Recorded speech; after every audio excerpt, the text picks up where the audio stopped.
Ang nakakagulat na alok ng kapitbahay, makipagtalik ka sa anak ko ng isang gabi, at bibigyan kita ng ₱250 milyon. Ano kaya ang sikreto sa likod ng lahat ng ito? Ako si Maria. Isang 25 taong gulang na babae na may maliliit na pangarap.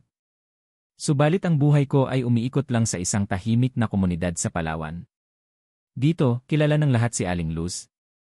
Ang kapitbahay naming may malulungkot na mata. Mayroon siyang anak na lalaki na si Rodel, 30 taong gulang, na nawalan ng kakayahang maglakad dahil sa isang malagim na aksidente. Ang kanyang mga pangarap noong bata pa siya ay naglahong parang bula. Si Aling Luz, sa kanyang walang hanggang pagmamahal, ang naging mga paa at tanging pag-asa niya. Siya ang nag-aalaga sa kanya sa bawat kain, tulog, at bawat hininga, tulad ng isang kandilang tahimik na nagsisikap magbigay liwanag sa buhay ng kanyang anak.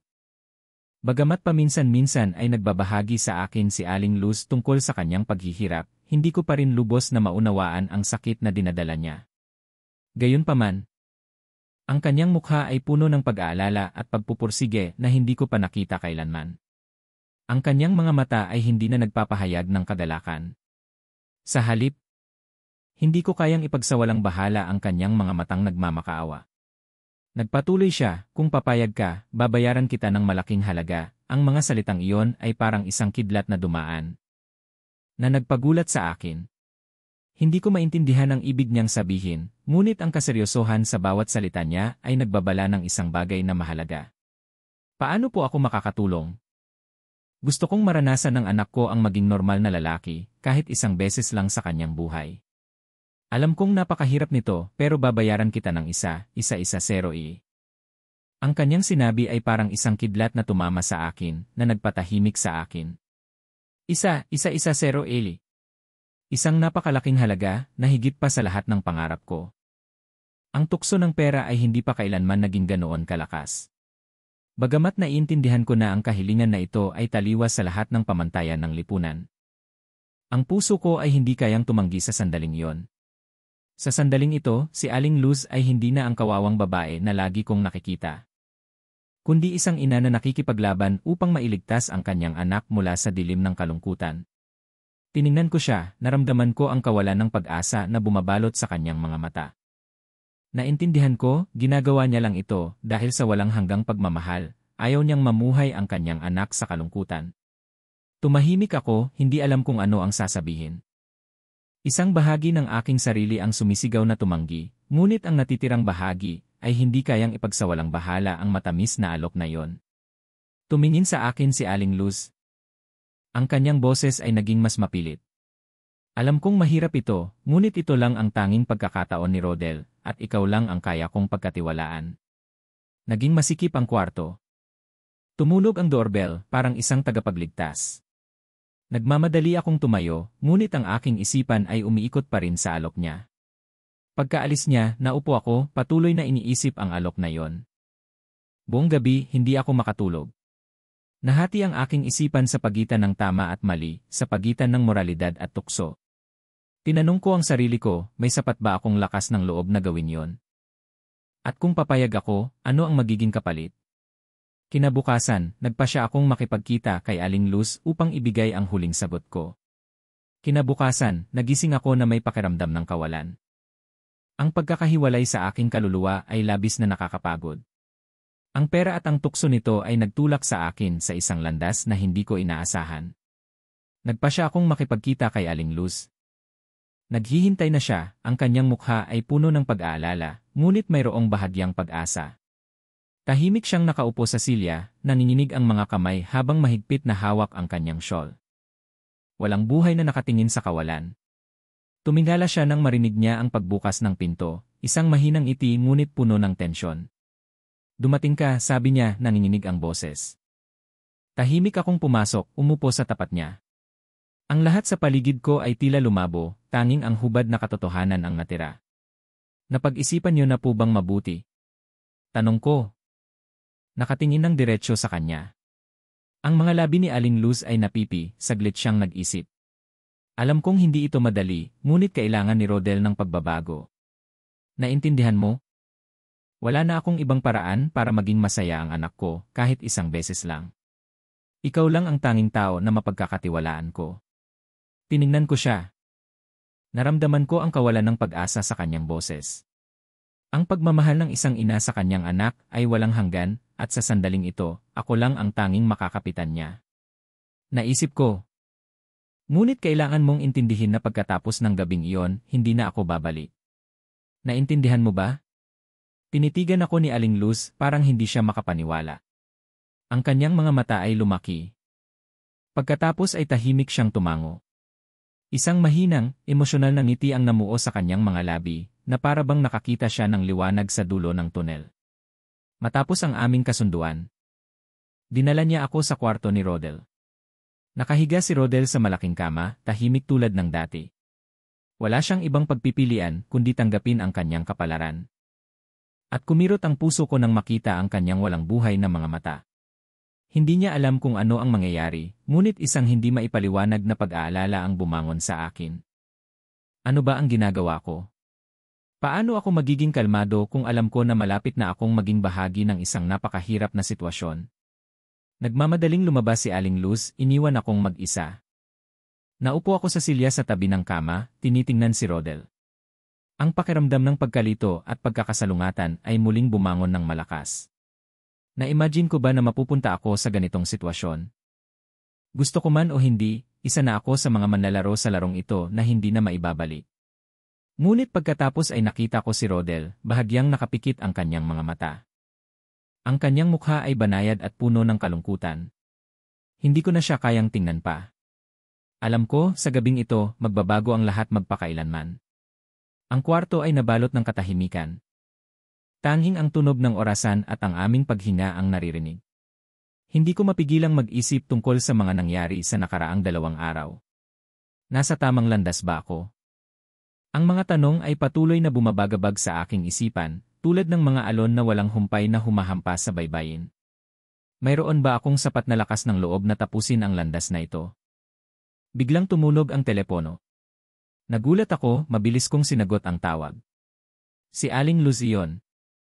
Ang kanyang boses ay puno ng pag-aalala. Pwede ka bang pumunta dito agad? May hindi magandang nangyari. Nagmamadali akong tumayo, biglang bumigat ang aking mga paa. Sabi ni Aling Luz ay may hindi magandang nangyari, ngunit hindi ko alam kung ano yon. Tumakbo ako palabas ng kwarto ni Rodel. Patungo sa pinto, labis na kinakabahan. Pagdating ko sa bahay ni Aling Luz, naghihintay na siya sa labas, ang kanyang mukha ay puno ng pag-aalala. Ang kanyang mga mata ay nagpapahayag ng isang kakaibang pagkalito. Halika, may nangyari. Nanginginig at mahina ang kanyang boses. Sinundan ko siya sa loob ng bahay, walang humpay na kinakabahan. Pagpasok ko sa sala, napansin ko agad ang kakaibang pagbabago sa kapaligiran. Isang mabigat, tensyonado na pakiramdam ang bumabalot sa paligid. Na para bang may malaking pangyayari na malapit nang mangyari. Inanyayahan ako ni Aling Luz na umupo, ang kanyang mga mata ay hindi pa rin inaalis sa pinto ng kwarto ni Rodel. Nagsimula akong mag-alala. Aling, ano po ang nangyayari? Hindi po ako mapakali. Ang mga labi ni Aling Luz ay napipi, at pagkatapos ay tumingin siya ng diretsyo sa akin.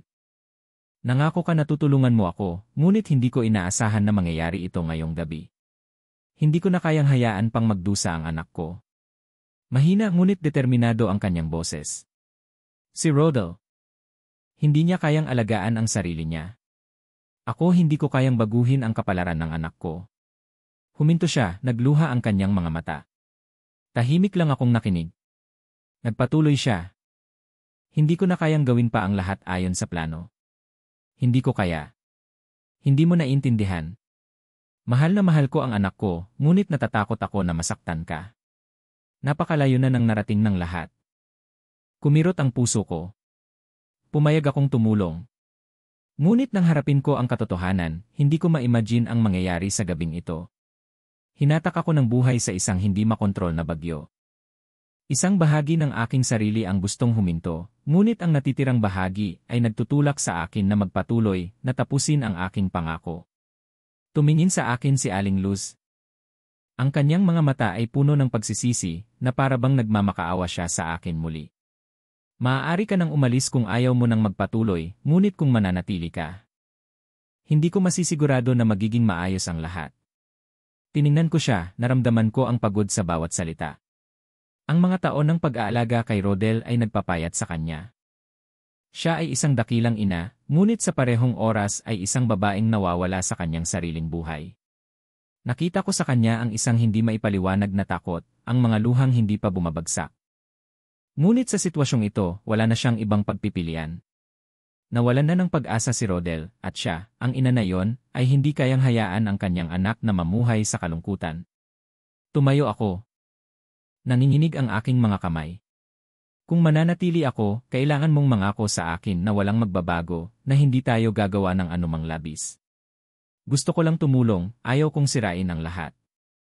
Hindi ko alam kung ano ang gagawin kung wala ka. Nagpigil siya ng iyak, ngunit nakita ko ang matinding pasasalamat sa kanyang mga mata. Ito ang nagbigay sa akin ng matinding responsibilidad. Muli akong tumingin sa pinto ng kwarto ni Rodel, kung saan magbabago ang lahat. Isang bahagi ng aking sarili ang nakakaramdam ng pagkakasala at takot na mananatili magpakailanman. Samantala, hindi gumagalaw ang kanyang katawan ngunit banayad at inosente ang kanyang mukha. Naramdaman ko ang matinding kalungkutan sa kanya, isang lalaki na hindi kayang alagaan ang sarili niya. Lumapit ako. Umupo sa tabi niya, nanginginig pa rin ang aking mga kamay. Rodel, mahina kong tawag, ngunit hindi siya tumugon. Bagamat alam kong hindi siya makakaintindi, hindi ko mapigilan ang aking emosyon. Gusto kong gawin ito, ngunit ang aking puso ay puno ng takot at pagkakasalungatan. Tiningnan ako ni Aling Luz mula sa likod, muling hinawakan ang aking kamay para bigyan ako ng lakas ng loob. Mauunawaan ni Rodel, kailangan mo lang gawin ang sinabi ko. Bulong niya, puno ng pagmamadali. Ang kwarto ay naging tahimik. Umupo ako sa tabi ni Rodel. Nasa isang landas ako na hindi maiiwasan. Nakahiga pa rin si Rodel, bahagyang nakapikit ang kanyang mga mata, na parang hindi niya alam na naroroon ako. Huminga ako ng malalim. Tumingin sa paligid ng kwarto, naramdaman ang nakakasakal na kalungkutan. Ganito na buhay si Rodel sa loob ng 10 taon, walang kasama bukod kay Aling Luz. Siya ang lahat para sa kanya, ang ina. Ngunit ang natitirang bahagi ay hindi kaya. Naramdaman ko ang kawalan ng pag-asa sa mga mata ni Aling Luz at ang hindi maipaliwanag na pag-aalala. Hindi ko siya kayang tanggihan. Mahigpit na hawak ang aking kamay. Maaari mo akong tulungan, hindi ba? Kahit isang beses lang ang kanyang boses ay nanginginig, pagod. Tahimik akong tumango. Isang oras ang lumipas. Ang oras ay tila walang katapusan. Tumayo ako, nagpa siya na lumapit kay Rodel. Nanginginig pa rin ang aking mga kamay, ang pakiramdam ng pagkabalisa ay bumalot sa buong katawan ko. Naupo ako sa tabi niya, tinatanong ang sarili ko kung kaya kong sundin ang hinihiling ni Aling Luz. Hindi gumalaw si Rodel, tanging ang regular na paghinga niya ang naririnig. Tiningnan ko si Aling Luz, nakatayo pa rin doon, ang kanyang mga mata ay puno ng pag-asa. Naramdaman ko ang pagod sa bawat hakbang niya. Magiging maayos si Rodel. Matutulungan mo siya. Naniniwala ako sa iyo. Ang kanyang boses ay bumaba na parang isang panalangin. Sa bawat hakbang na ginagawa ko, ang pakiramdam ng pagkakasala ay tumataas, ngunit hindi na ako makakabalik. Ang relasyong ito, bagamat nagsisimula pa lang, ay naging isang di nakikitang tali na humila sa akin sa pinakamahirap na desisyon sa aking buhay. Nang hawakan ko ang kamay ni Rodel, naramdaman ko ang kanyang kahinaan. Hindi siya tumugon. Ngunit alam kong ang gabing ito ay magiging isang makasaysayang gabi. Mayroon akong kailangang gawin para baguhin ang buhay nilang dalawa. Kahit hindi ko alam ang magiging kapalit. Muli akong tumingin kay Aling Luz at pagkatapos ay kay Rodel. Ang mga sandaling iyon ay tila walang katapusan. Isang malakas na alon ang dumaluyong sa aking puso. Ito ba ay tama? Makakaya ko ba na mamuhay sa desisyong ito nang walang pagsisisi? Lumapit si Aling Luz, hinawakan muli ang aking kamay. Salamat. Alam kong magagawa mo ito. Ang kanyang boses ay malumanay ngunit puno ng pag-asa. Sa sandaling iyon, naramdaman ko na nahulog ako sa isang bagyo ng kapalaran. Umalis si Aling Luz. Ano ang mangyayari, hindi ko mahulaan. Ngunit alam ko, napakalayo na nang narating ko, hindi na ako makakabalik. Unti-unting lumalim ang gabi, naramdaman ko ang lamig na bumabalot sa kwarto. Isang madilim na gabi, puno ng pag-aalala at pagkakasalungatan. Nagtiwala sa akin si Aling Luz, ngunit magagawa ko ba ang inaasahan niya? Tumayo ako, tumingin sa pinto. At pagkatapos ay muli akong tumingin kay Rodel. Ang gabing ito ay isang hindi malilimutang gabi, at hindi ko mahulaan ang kahihinatnan nito. Humina na ang gabi. Ang kapaligiran ay tahimik na nakakatakot. Naupo ako sa tabi ng kama ni Rodel, tinitingnan siya sa malabong ilaw. Tanging ang tunog ng orasan at ang regular na paghinga niya ang nagpapagising sa akin mula sa aking mga magulong isipan. Ang buong mundo ay tila huminto, tanging ako, si Rodel, ay nakahiga doon na parang isang nasugatang hayop. Ngunit bakit ako dapat na naririto, saksi sa kanyang sakit? Umalis na si Aling Luz, ngunit ang kanyang mga mata ay hinahabol pa rin ako. Ang lahat ay nagtulak sa akin sa isang sitwasyon na walang takas. Pumayag ako, ngunit ngayon ay nakakaramdam ako na para akong isang kriminal. Makakaya ko ba ito ng walang pagsisisi habang buhay? Naglakad-lakad ako sa kwarto, puno ng pagkabalisa. Isang bahagi ng aking sarili ang nagsasabing kailangan kong gawin ito upang tulungan sina Rodel at Aling Luz. Ngunit ang isa pang bahagi ay sumisigaw na huminto agad. Sa huli, huminto ako, tumingin sa kama ni Rodel. Nakahiga pa rin siya doon. Ang kanyang mukha ay kalmado, ngunit nagpapahayag ng matinding kalungkutan. Hindi ako makakaalis, hindi ako makakabalik. Ang aking puso ay tila nalulunod sa mga magkasalungat na isipan. Alam ko, ang presyo ng pagtulong na ito ay maaaring isang pagkakamali, ngunit ang hindi paggawa ng anumang bagay ay mas masakit pa. Muli akong lumapit sa kama, tiningnan muli si Rodel. Hindi ko alam kung naririnig niya ako, ngunit pakiramdam ko ay nagbigay ako ng isang mahalagang pangako. Mahina kong hinila ang kumot para sa kanya, pagkatapos ay naupo sa tabi ng kama. Ang aking puso ay walang laman. Bigla, naramdaman ko ang isang bagay na kakaiba. Nang akala ko ay handa na ako, isang biglaang pag-iling ang dumating. Hindi ko alam kung ano ang nangyayari. Ngunit naramdaman ko ng malinaw na ang lahat ay hindi kasing simple ng akala ko. Bumukas ang pinto ng kwarto, isang mahinang tunog ng mga yapak ang narinig at pumasok si Aling Luz. Ang kanyang mga mata ay hindi na nagpapahayag ng pag-aalala, sa halip ay isang kalmado na ekspresyon na parang tinanggap na niya ang lahat. Ayos ka lang ba? Tanong niya. Malumanay ngunit puno ng pag-aalala ang boses. Tumango ako, sinusubukang umiti ngunit hindi ko maitago ang aking pagkabalisa. Lumapit si Aling Luz. Ngunit naramdaman ko na may mali. Tila may tinatago si Aling Luz. Tiningnan niya si Rodel sandali bago muling tumingin sa akin. Manatili ka lang ngayong gabi at mauunawaan mo. Wala siyang sinabing iba, nakatayo lang doon, nakatingin ng maigi sa kanyang anak. Naramdaman ko ang pagbabago sa kapaligiran. May nangyayari, isang bagay na hindi ko mahulaan. Tumayo ako. Malumanay na hinaplos ni Aling Luz ang aking balikat. Ginawa mo ang tama. Ang kanyang mga salita ay parang isang patalim na tumusok sa aking puso. Ginawa ko ang tama. Ngunit makakaya ko ba na mamuhay sa desisyong ito habang buhay? Ang pakiramdam ng pagkalito ay hindi pa rin umaalis, kahit umalis na si Aling Luz sa kwarto, iniwan akong mag-isa kasama si Rodel. Habang lumalalim ang gabi, ang lahat ay nagiging mas malabo. Ang tahimik na kapaligiran ay lumamon sa lahat ng isipan sa aking ulo. Ang pakiramdam ng pagkabalisa ay parang isang lobo na naghihintay. Handang sakmalin ako anumang oras. Nang lumabas si Aling Luz, tahimik lang akong nakatayo, tinitingnan si Rodel. Nakahiga pa rin siya, bahagyang nakapikit ang kanyang mga mata. Pareho kaming nahulog sa isang bagyo na walang takas. Ngunit hindi na ako makakabalik. Ang bawat hakbang ay nagdala sa akin sa landas na ito. Paano ako makakabalik kung ibinigay na ni Aling Luz ang lahat ng kanyang tiwala sa akin? Paano ko siya matatanggihan kung ibinigay niya sa akin ang pag-asa na baguhin ang buhay ni Rodel? Huminga ako ng malalim. Ang kanyang mukha ay kalmado pa rin, ngunit bakit pakiramdam ko ay unti-unti akong nawawala? Sinabi sa akin ni Aling Luz na tulungan ko si Rodel. Ngunit magagawa ko ba talaga yon? Bagamat ang desisyong ito ay maaaring magpabago sa lahat, ang magiging kapalit ay isang bagay na hindi ko mahulaan.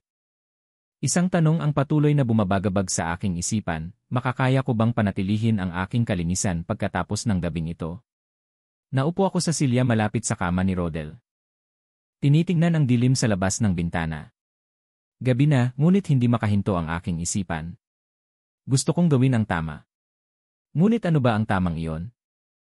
Ang kanyang mga mata ay hindi na nagpapahayag ng pag-aalala, sa halip ay isang kalmadong ekspresyon, na parang handa na siya sa lahat ng bagay. Kaya mo ba itong gawin? Tanong niya. Malumanay ngunit puno ng determinasyon ang boses. Tiningnan niya ako na parang gusto niyang kumpirmahin muli. Tahimik ako, hindi alam kung paano sasagutin.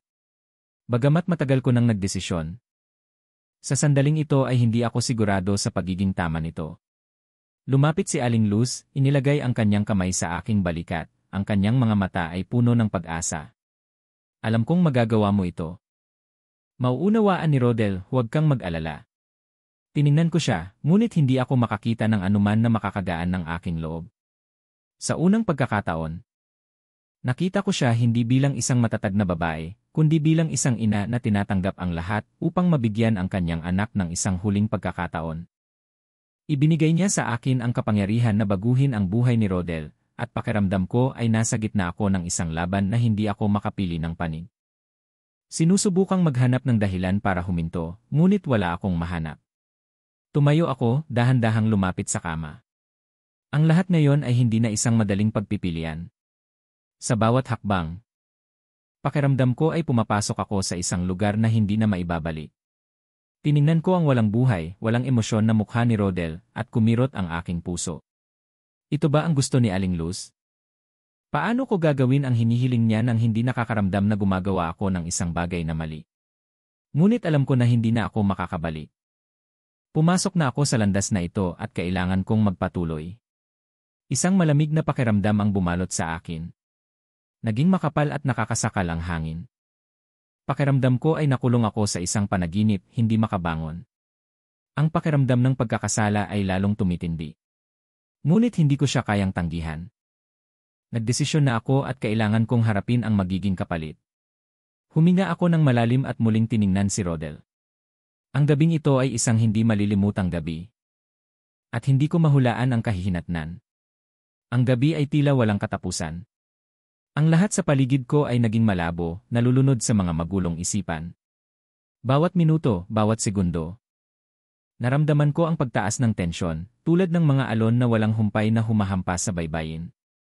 Tahimik akong nakaupo sa tabi ni Rodel. Ang mahinang ilaw mula sa lampara ay tumatama sa kanyang mukha, na nagpapahiwatig ng kanyang pagiging hindi gumagalaw. Siya, isang lalaki na iniwan ng kapalaran. Kung saan ang bawat desisyon ay maaaring magpabago magpakailanman sa aking kapalaran at sa mga taong nasa paligid ko. Tinanong ko ang sarili ko. Mayroon ba akong sapat na lakas ng loob na lagpasan ang gabing ito upang gawin ang inaasahan ni Aling Luz? Bagamat alam ko na ito ang pinakamalaking pag-asa niya. Paano ako magiging payapa kung alam ko na ang gagawin ko ay magiging dahilan para hindi na ako makakabalik? Tumayo ako, naglakad-lakad sa kwarto, mabigat ang aking puso. Ang pakiramdam ng pagkakasala. Mahina na bumukas ang pinto. Pumasok si Aling Luz, ang kanyang mga mata ay puno pa rin ng pag-aalala, ngunit may kakaibang determinasyon. Wala siyang sinabi, tumingin lang sa akin. Na para bang gusto niyang maintindihan ko na ibinigay niya sa akin ang lahat ng kanyang tiwala. Naramdaman ko ang pagkabalisa sa kanyang mga mata. Sigurado ka ba? Mahina ngunit mabigat ang tanong ni Aling Luz.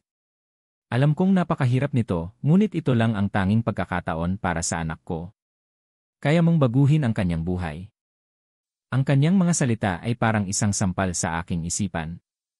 Tiningnan ko siya, nakita ko ang kanyang pagtitiyaga at walang hanggang pagmamahal. Na ang buhay ni Rodel ay hindi magbabago kung walang sinumang tutulong sa kanya na lagpasan ang kanyang sarili. At ngayon, ibinigay niya ang pag-asa sa akin. Huminga ako ng malalim. Sinusubukang magpakalma. Ako gagawin ko ito, ngunit hindi ako makakapangako na magiging maayos ang lahat. Gagawin ko lang ang nararamdaman ng aking puso. Ang aking boses ay hindi na sigurado. Ngunit sa aking puso ay mayroong isang determinasyon na hindi ko napansin. Pumasok si Aling Luz, lumapit sa akin. Pakiramdam ko ay isang gulat sa aking puso nang ilagay niya ang kanyang kamay sa aking balikat, hinaplos ito na parang nagbibigay sa akin ng lakas. Salamat. Alam kong matutulungan mo si Rodel. Maraming salamat. Sabi niya, kumikinang ang kanyang mga mata na may isang sinag ng pag-asa. Naniniwala siya na sa gabing ito, magkakaroon ng isang pagkakataon si Rodel, kahit na maliit. At alam ko rin na kailangan kong mamuhay sa desisyong ito sa natitirang bahagi ng aking buhay. Muli akong tumingin kay Rodel. Nakahiga pa rin siya doon, bahagyang nakapikit ang kanyang mga mata. Ang pakiramdam ng kalungkutan at kawalan ay bumalot sa akin. Hindi niya kayang magdesisyon para sa sarili niya, ngunit ako ay kaya. Tama ba ang desisyon ko? Tahimik na umalis si Aling Luz. Iniwan akong mag-isa kasama si Rodel sa katahimikan. Wala na akong lakas na mag-isip. Ang pakiramdam ngayon ay kawalan na lang. Ang dilim sa kwarto ay lalong nagpabigat sa aking pakiramdam. Hindi ko alam kung ano ang mangyayari sa gabing ito, ngunit alam ko, kapag nagsimula na, wala nang babalikan. Ang kwarto ay tahimik, tanging ang tunog ng orasan ang naririnig. Bawat minuto na lumilipas ay parang ilang oras. Pakiramdam ko ay huminto ang oras, at hindi ko alam kung ano ang susunod kong gagawin. Alam ko lang na ang gabing ito ay isang makasaysayang gabi. Na magbabago sa lahat. Nagpa siya akong lumapit sa kama, inilagay ang aking kamay sa kanyang balikat, naramdaman ang lamig mula sa kanyang katawan. Sa sandaling ito, naintindihan ko na pumasok ako sa isang laro na hindi na maibabalik. Isang laro na walang panalo, tanging mga taong kailangang magbayad. At ako, gusto ko man o hindi, ay bahagi na nito. Ang pakiramdam ng pagkakasala ay hindi pa rin umaalis sa akin. Pagkaalis ni Aling Luz, ang lahat ay naging mas malabo. Ang pakiramdam ng paghihirap ay parang isang alon sa ilalim ng dagat. Parehong naghihintay sina Aling Luz at Rodel ng isang bagay na hindi ko mahulaan. Kaya, naupo ako doon, nag-iisip tungkol sa aking mga pagpipilian. Tama ba ang desisyon ko? Paano ako magiging sigurado na hindi ako magsisisi? Ang aking ulo ay tila sasabog sa mga walang humpay na isipan. Isang bahagi ang gustong huminto. Tinanong ko ang sarili ko, makakaya ko ba na harapin ang mga kahihinatnan pagkatapos ng gabing ito? Makakaya ko ba na mamuhay sa aking desisyon, o kailangan kong mamuhay sa pagsisisi at sakit? Malumanay ngunit tensyonado ang kanyang boses. Alam kong nag-aalala siya para sa akin. Ayos lang ako, sagot ko, ngunit hindi mapakali ang aking puso. Ano po ang susunod na gagawin natin? Alam kong hindi ito madali para sa iyo, ngunit lubos akong nagpapasalamat.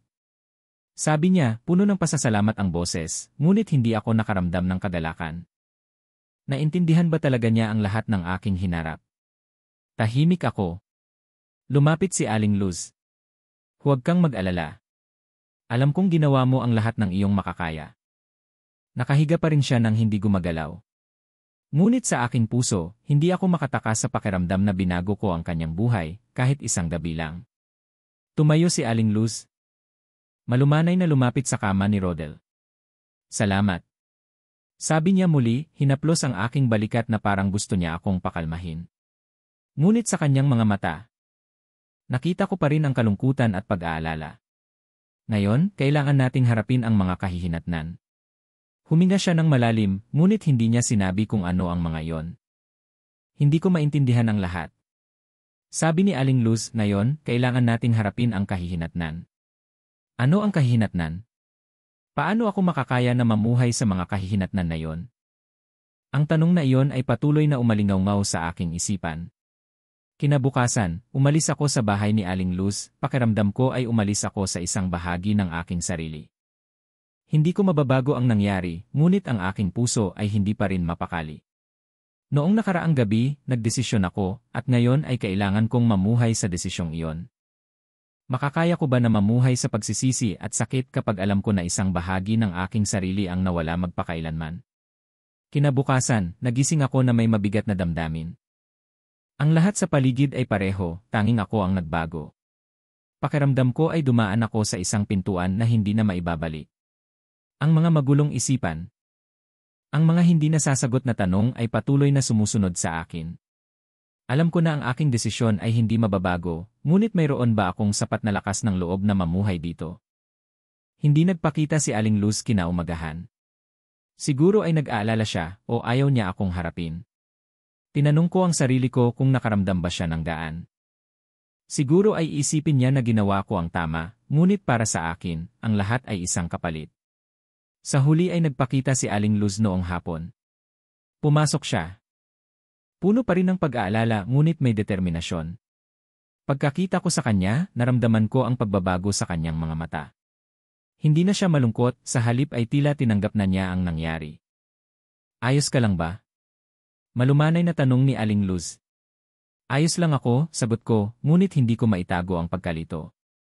Naupo siya sa tapat ko, tahimik. Wala na ang tensyon, ngunit wala ring gaan. Tiningnan niya ako, ang kanyang mga mata ay puno ng emosyon. Ginawa mo ang tama, sabi niya. Bahagyang nanginginig ang kanyang boses. Ano man ang mangyari, tinulungan mo ako at si Rodel. Hindi ko maipapahayag ang aking pasasalamat. Kumirot ang puso ko. Talaga bang masaya siya?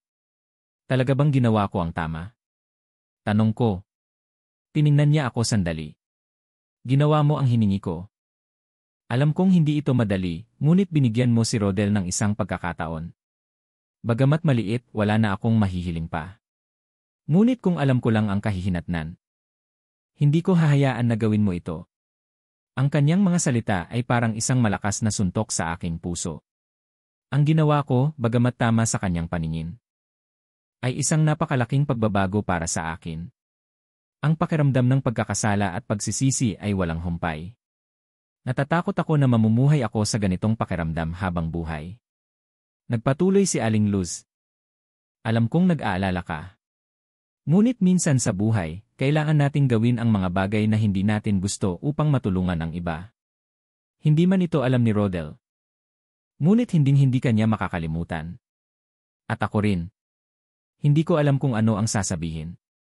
Ang kanyang mga salita ay hindi nagbigay sa akin ng daan, sa halip ay lalong nagpadilim sa aking isipan. Naramdaman ko na hindi na rin siya sigurado.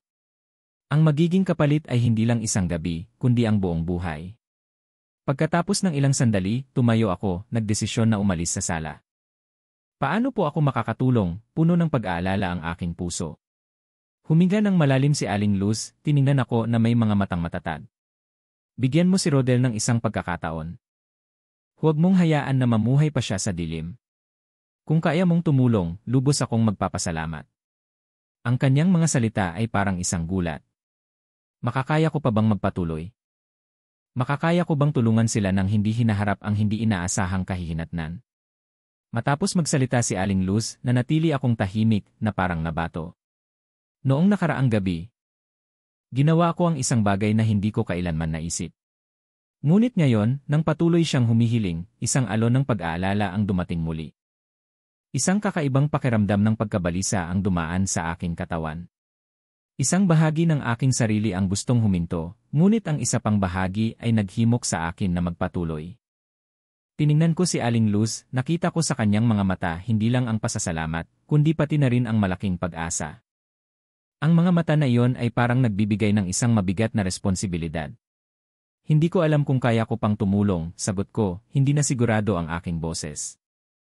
Alam ko na ibinigay ko sa iyo ang lahat ng aking tiwala, ngunit ikaw lang ang tanging makakagawa nito. Nagmamakaawa ako sa iyo, huwag kang sumuko. Tiningnan ko ang mga mata na iyon. Bagamat hindi siya makapagdesisyon, ay isa pa ring lalaki. Siguro ay mayroong panahon na kailangan niyang harapin ang katotohanan, kahit na masakit iyon.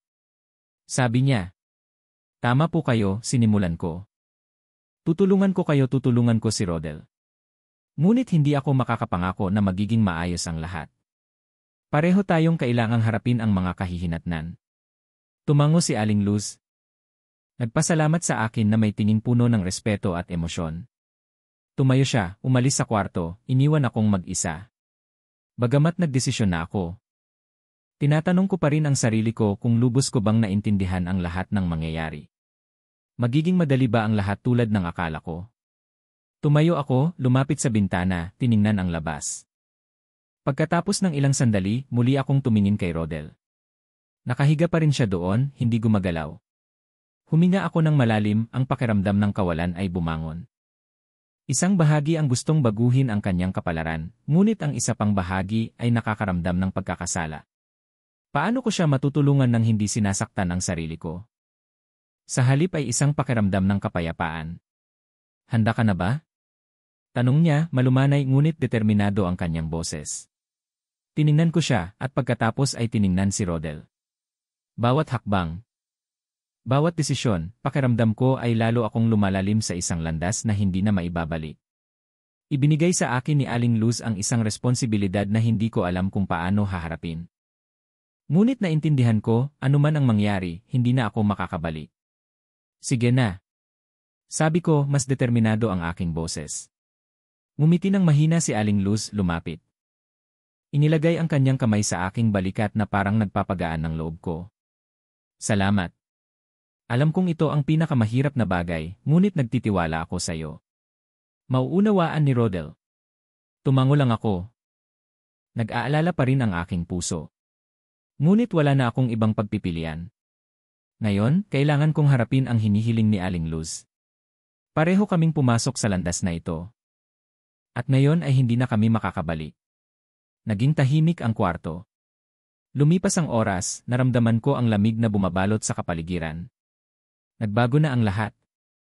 At hindi ko alam kung ano ang magiging hinaharap. Ngunit isang bagay ang sigurado ako, hindi ako makakaya na mamuhay sa pag-aalinlangan na ito. Kinabukasan, nagising ako na may mabigat na pakiramdam. Na parang ang aking katawan at isipan ay napunit. Bagamat ginawa ko ang hinihiling ni Aling Luz, ang pakiramdam ng pagkakasala ay patuloy na sumusunod sa akin. Bawat hakbang, bawat hininga. Pakiramdam ko ay pumapasok ako sa isang lugar na walang takas. Tumayo ako, lumapit sa bintana. Ang liwanag ng umaga ay pumasok sa kortina, ngunit hindi ako nakaramdam ng anuman na init. Malabo pa rin ang aking puso. Ang buhay ni Rodel, ni Aling Luz, ngayon ay nasa aking mga kamay. Ngunit ginawa ko ba talaga ang tama? Makakaya ko ba na mamuhay sa desisyong ito habang buhay? Bumalik ako sa kwarto, naupo sa silya, patuloy na nag-isip. Ang sitwasyon na ito ay parang isang mahirap na pagsubok na hindi ko gustong salihan, ngunit hindi ko kayang tumanggi. Ibinigay sa akin ni Aling Luz ang isang malaking responsibilidad, ngunit tinatanong ko pa rin ang sarili ko, ang ginagawa ko ba ay pagtulong? O nagtutulak lang ako sa sarili ko sa isang walang katapusang daan? Habang nag-isip ako, bumukas ang pinto ng kwarto. Pumasok si Aling Luz, tiningnan ako pagkatapos ay naupo sa silya sa tapat ko. Tiningnan niya ako sandali, pagkatapos ay nagsalita, ang kanyang boses ay malalim at seryoso. Hindi ka ba nagsisisi? Tumunghay ako, hindi alam kung paano sasagutin. Ako hindi ko na alam. Pakiramdam ko ay pumasok ako sa isang landas na hindi na maibabalik. Napipi ang mga labi ni Aling Luz at huminga siya ng malalim, na parang naintindihan na niya. Alam ko. Ngunit tinulungan mo si Rodel. Iyon ang pinakamahalaga. Kailangan ni Rodel ng isang pagkakataon, kahit isang beses lang. Hindi na ako makakahiling pa na gawin mo ang anuman. Ngunit hindi ako nakakita ng kagalakan o ginhawa. Ang kanyang mga salita ay hindi nagbigay sa akin ng daan, sa halip ay lalo akong naguluhan. Ngunit naramdaman ko rin ang sakit at pagkawala. Bagamat tinulungan ko si Aling Luz, binigyan si Rodel ng isang pagkakataon, ang aking puso ay walang laman pa rin. Hindi pa rin ako makatakas sa pakiramdam na may nagawa akong mali. Paano ko haharapin ang aking sarili pagkatapos ng lahat? Tumayo si Aling Luz, inilagay ang kanyang kamay sa aking balikat. Salamat. Ang kanyang mga mata ay puno ng pasasalamat, ngunit ang aking puso ay walang laman. Ano ang ginawa ko, at paano ako mamumuhay sa desisyong ito? Umalis si Aling Luz sa kwarto, iniwan akong mag-isa. Naupo ako sa silya, tiningnan si Rodel at pagkatapos ay ang bintana. Ang buhay ko ay hindi na kailanman magiging tulad ng dati. Ang bawat desisyon na ginawa ko ngayon ay maaaring magpabago magpakailanman sa aking kapalaran at kay Aling Luz. Ngunit mayroon ba akong sapat na lakas na mamuhay sa mga kahihinatnan na yon? Ang pakiramdam ng pagod ay patuloy na sumusunod sa akin, ngunit hindi ko mababago ang nakaraan. Pumasok na ako sa landas na ito at kailangan kong harapin ang lahat. Ngunit hindi pa rin ako makatakas sa pag-aalala. Nagbago na ang lahat, ngunit hindi ako sigurado kung para sa ikabubuti. Hindi ko maalis ang pakiramdam ng pagkakasala at pagdududa sa sarili ko. Mula noong nakaraang gabi, pakiramdam ko ay pumasok ako sa isang ibang mundo, kung saan ang linya sa pagitan ng tama at mali ay naging malabo. Gumawa kami ng isang bagay na hindi ka panipaniwala. Naupo ako sa kwarto, ngunit ang lahat ay naging isang walang buhay na katahimikan. Ang kwartong ito ay dating isang ligtas na lugar, ngunit ngayon ay naging isang patibong. Nakahiga pa rin si Rodel doon, hindi gumagalaw. Wala siyang alam, ngunit pakiramdam ko ay namumuhay ako sa isang kasinungalingan na hindi ako makatakas. Paano ko patuloy na titingnan si Aling Luz sa mata nang hindi nakakaramdam ng awa? Ibinigay niya sa akin ang isang malaking responsibilidad. Bagamat hindi na siya humihiling pa. Hindi ako sigurado na sapat na ang ginawa ko. Ang pakiramdam na ito ay parang isang walang katapusang bilog sa aking isipan, hindi ako makatakas. Isang hapon, naupo ako sa sala ng bahay ni Aling Luz. Naghihintay sa kanya. Ang malabong ilaw ay nagpaparamdam sa lahat na maging malabo. Hindi ako nakakaramdam ng kagalakan o kapayapaan, tanging pag-aalala at pagod. Pumasok si Aling Luz. Ang kanyang mga mata ay matatag ngunit puno rin ng pag-aalala. Naupo siya, huminga ng malalim. Maaari mo bang sabihin sa akin kung ano ang nararamdaman mo ngayon? Tanong niya. Ngunit hindi ko ito mababago. Tiningnan ako ni Aling Luz, tahimik na huminga ng malalim, na parang naintindihan niya. Pareho nating ginawa ang lahat ng ating makakaya. Matapos ang pag-uusap, umalis ako sa kanyang bahay, puno pa rin ng malabo at pag-aalala. Hindi ko alam kung ano ang magiging hinaharap. Ngunit naintindihan ko na napakalayo na nang narating ko sa landas na ito. At ngayon, kailangan ko lang magpatuloy, kahit hindi ko alam ang patutunguhan. Sa bawat hakbang, pakiramdam ko ay namumuhay ako sa isang buhay na hindi ko kayang kontrolin. Pagbalik ko sa kwarto, ang liwanag ay pumasok pa rin, ngunit hindi ako nakaramdam ng kapayapaan. Ngunit sa bawat pagsubok, natututo tayo ng mahahalagang aral tungkol sa pagmamahal, sakripisyo, at mga hindi maiiwasang kahihinatnan. Sana ay matulungan kayo ng kwentong ito na suriin ang mga desisyon sa inyong buhay. Tandaan, minsan ang mga pinakamahirap na pagpipilian ang nagbibigay sa atin ng pinakamalalim na aral. Kung nakita ninyong kapaki-pakinabang ang kwentong ito, paki-like, share, at subscribe sa channel. Salamat sa inyong patuloy na suporta.